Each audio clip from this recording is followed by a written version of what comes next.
আজকে খুনি হাসিনার যে মৃত্যুদণ্ডের রায় হয়েছে সেই রায়ে আমাদের আবু সাঈদের সহযোদ্ধা হিসেবে বেগম রোকেয়া বিশ্ববিদ্যালয় পরিবার কিন্তু খুশি এবং সেই খুশির প্রতিক্রিয়ায় কিন্তু আজকে আমরা এখানে জড়ো হয়েছি। আপনারা জানেন যার প্রত্যক্ষ এবং পরোক্ষ নির্দেশে আমার ভাই আবু সাঈদের বুকে এখানে বেগম রোকেয়া বিশ্ববিদ্যালয়ের ফটকের সামনে বুকে গুলি করে হত্যা করা হয়েছে, তার ফাঁসির রায়ে আজকে আমরা বেগম রোকেয়া বিশ্ববিদ্যালয়ের শিক্ষার্থীরা আবু সাঈদের সহযোদ্ধারা আমরা খুশি এবং সারা বাংলাদেশ সহ আজকে বেগম রোকেয়া বিশ্ববিদ্যালয়ে এই রায়ের প্রতিক্রিয়ায় খুশিতে কিন্তু আজকে আমরা আনন্দ মিছিলের আয়োজন করেছি। এখানে আনন্দ মিছিল এবং মিষ্টি বিতরণ হবে আবু সাঈদের সহযোদ্ধাদের পক্ষ থেকে।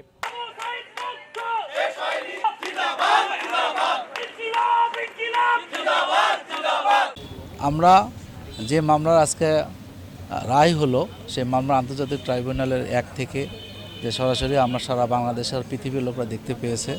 একটা বিষয় গুরুত্বপূর্ণ, তার যে মৌখিক এবং টেলিফোনিক কথাবার্তা যেগুলো যাদের সাথে আলোচনা করেছেন, এটা খুবই মারাত্মক এবং মানবাধিকার লঙ্ঘন। অনেক শিক্ষার্থী, অনেক মানুষ মারা গেছেন, তার মধ্যে শহীদ আবু সাঈদ এক ছিল। সে আবু সাঈদের মামলা ট্রাইব্যুনাল 2-তে আছে, সেটাও আমরা তার রায় পাবো ভেরি সুন। এবং এই আবু সাঈদকে কেন্দ্র করে এই মামলার যে মানবাধিকার মামলার যে রায় হয়েছে, এতে সাধারণ শিক্ষার্থী শুধু না, বাংলাদেশ আপামর জনসাধারণ খুব খুশি। সবচেয়ে বড় ইম্পর্টেন্ট বিষয়, তৎকালীন সরকারের প্রধান হয়ে যদি এই ধরনের কাজগুলোতে আমরা লিপিবদ্ধ থাকি এবং আজকে এবং আগামী যারাই এই সরকারের প্রধান হয়ে আসবেন তারা এটা সতর্ক থাকবেন।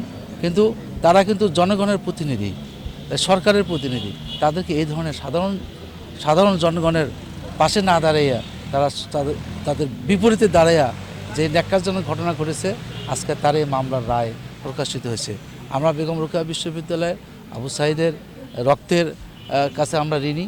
আবু সাঈদের রক্তের বিনিময়ে এই দ্বিতীয় স্বাধীনতা অর্জিত হওয়া যে আজকে যে মানবাধিকার লঙ্ঘিত যে রায় হয়েছে, এতে আমরা খুব খুশি হয়েছি।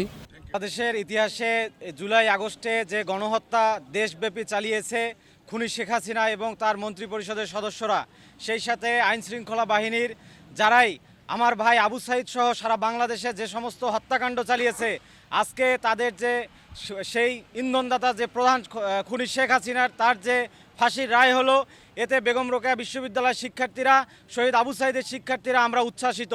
আমরা চাই অনতিবিলম্বে তাকে দেশে ফিরিয়ে এনে এই রায় দ্রুত কার্যকর করা হোক, তবেই এই জুলাই আগস্টের গণহত্যার ফলে যে আমাদের ভাইরা যে শহীদ হয়েছেন, তাদের শহীদের আত্মা প্রশান্তি পাবে।